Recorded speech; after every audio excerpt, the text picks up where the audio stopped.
What's up, everybody? Happy Victory Monday. Welcome into the Pack-A-Day podcast here on YouTube. I'm your host, Andy Herman.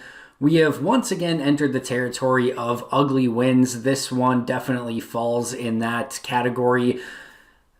It's this weird situation where you don't want to necessarily apologize for a win, right? You take any win that you can get in the NFL, and if you ask the Jacksonville Jaguars, they're not taking a moral victory from this game. They lost the football game. If you go around the NFL, there would be 14 teams who are going to lose this week that would love to have a crappy victory over the Jacksonville Jaguars rather than whatever loss that they had at the hands of their opponent this week. So you do get into this weird situation where are we judging style points here? And I know some people will say, well, take every win you can get, and anyone that's complaining about it is just entitled town and things like that. But at some point, you do want to evaluate the product that's on the field, and at some point, a win is a win, yes, but you have to look at how Green Bay got there, how they got to the victory, and while it's not style points or anything like that, sometimes you just have a victory that doesn't always feel like a victory, and that kind of is what this game felt like. And I think the reason that it's kind of so disappointing is Green Bay just went through a very difficult game against the Minnesota Vikings, a team that came in with a very bad record. They lost that game 2 weeks ago in Green Bay in poor conditions, and you really wanted to see Green Bay come out in this game against a far inferior Jacksonville Jaguars team and really try to, correct the mistakes that they had against the Minnesota Vikings and really come out and impose their will and come out with a imposing victory over the Jaguars. That wasn't the case. And you go back to last year, and it kind of harkens back to they came out flat against the San Francisco 49ers, and then they came out flat against the LA Chargers, right? You wanted to see them go back to California and avenge that loss. It may have actually been the other way around. I forget which game was first, but whatever one, they go out to California, they lay an egg, they don't come out strong, and then they go out to California again. You wanted to see them learn from their mistakes, and it wasn't at all. They completely did basically the exact same thing over again. And that was kind of this same story this year. They lay the egg versus Minnesota at home in poor conditions. How do they respond against Jacksonville? It was really no different. Really, the main difference was that, Jake Luton was the quarterback, and it was a far inferior team. It wasn't a team like Minnesota, LA last year, or certainly San Francisco last year, and Green Bay was still able to escape with a win. But it's just one of those games where you can't feel super good about the outcome, and there is some level of concern now that this is becoming a trend. It's this weird thing that I don't necessarily know how to reconcile, right? So you've got a team that in the Matt LaFleur era has been really freaking good. They win a ton of games. They go to the NFC Championship game a season ago, but you have these games where they just come out flat and unenergetic, and you wonder, why is this happening? You wonder why it happened a season ago. Even Matt LaFleur was asking questions of how, and some of the players were asking, how can you come out flat in an NFC Championship game with an opportunity to go to the Super Bowl?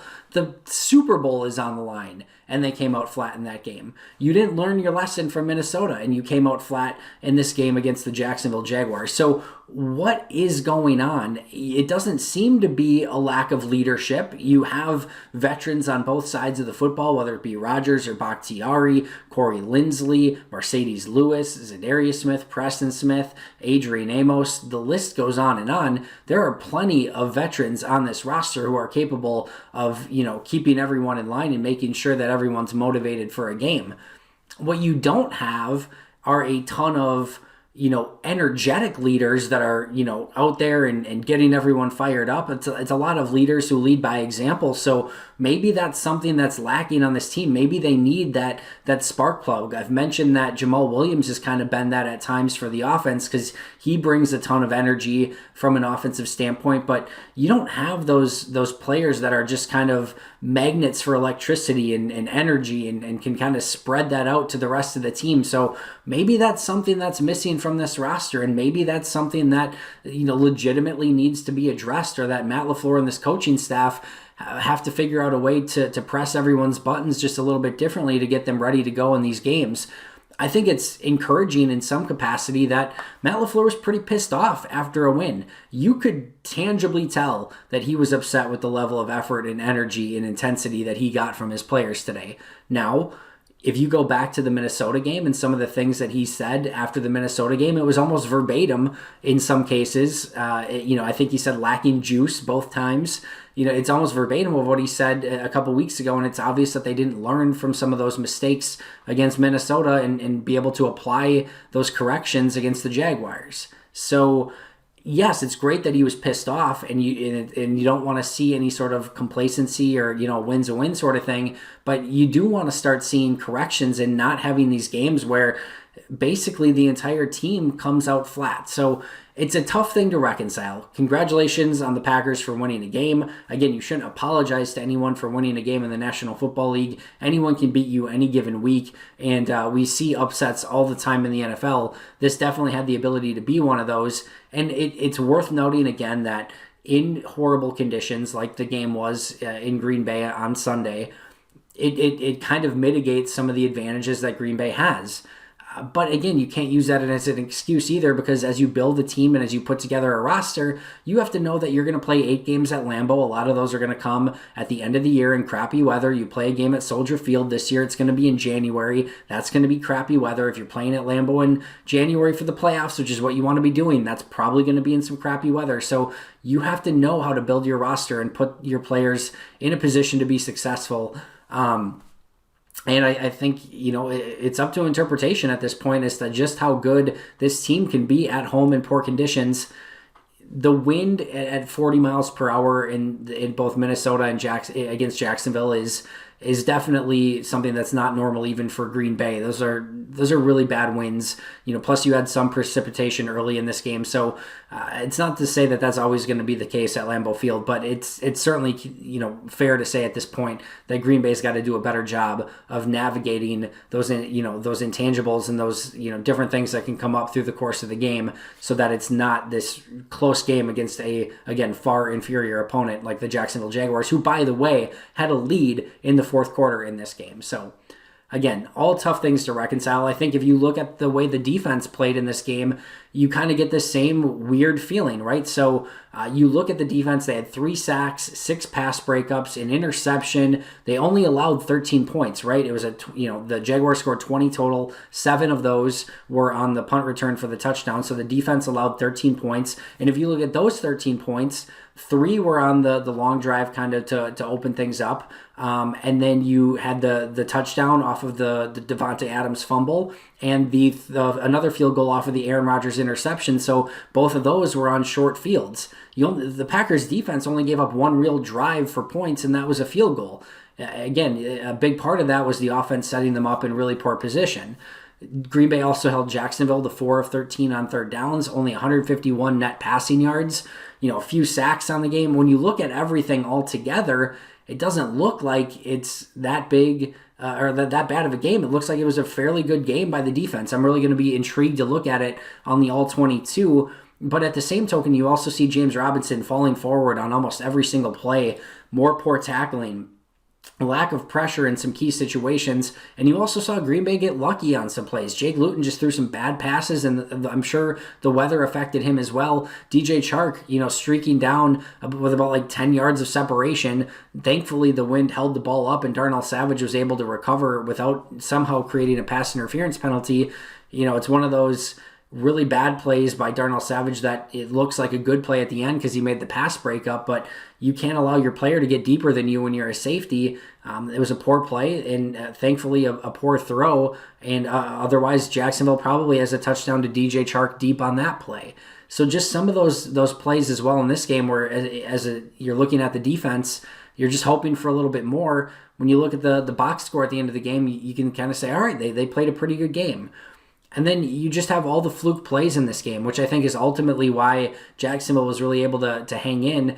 Aaron Rodgers, very, risk averse, throws a really poor interception. Davante Adams never comes up with, turnover worthy plays. He has the massive fumble inside Green Bay's, deep inside Green Bay territory. 2 drops from Davante Adams, a punt return for a touchdown. These are all very uncharacteristic plays for the Green Bay Packers. So the fact that they had a bunch of those and still came away with a win, I guess you do have to give some credit to Green Bay for that, for coming out with a win when you do that. But you just want to see them be a little bit more tough, a little bit more physical, impose their will a little bit more, and not make some of those simple mistakes that's going to keep a poor team like Jacksonville in the game when this is generally a team that the front office and the fan base probably wants the Jaguars to lose more than win so that they can get one of the top quarterbacks in the draft.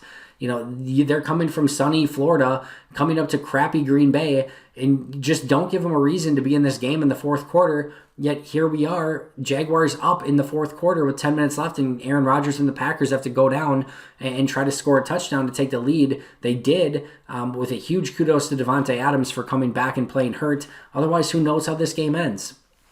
And I think I'll kind of wrap up there.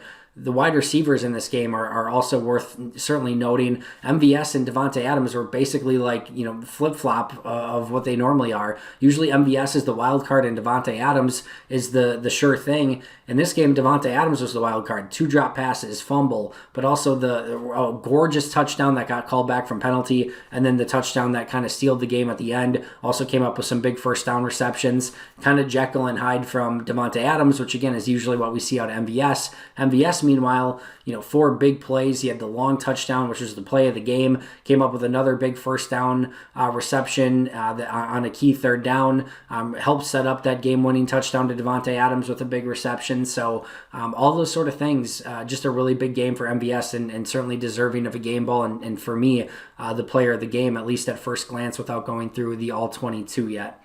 Last but not least, kudos to David Bakhtiari. Biggest news of the day, even though the Packers won. David Bakhtiari gets a huge contract extension, making him the highest paid offensive lineman in all of football and of all time. Certainly well-deserving, arguably the best left tackle in football.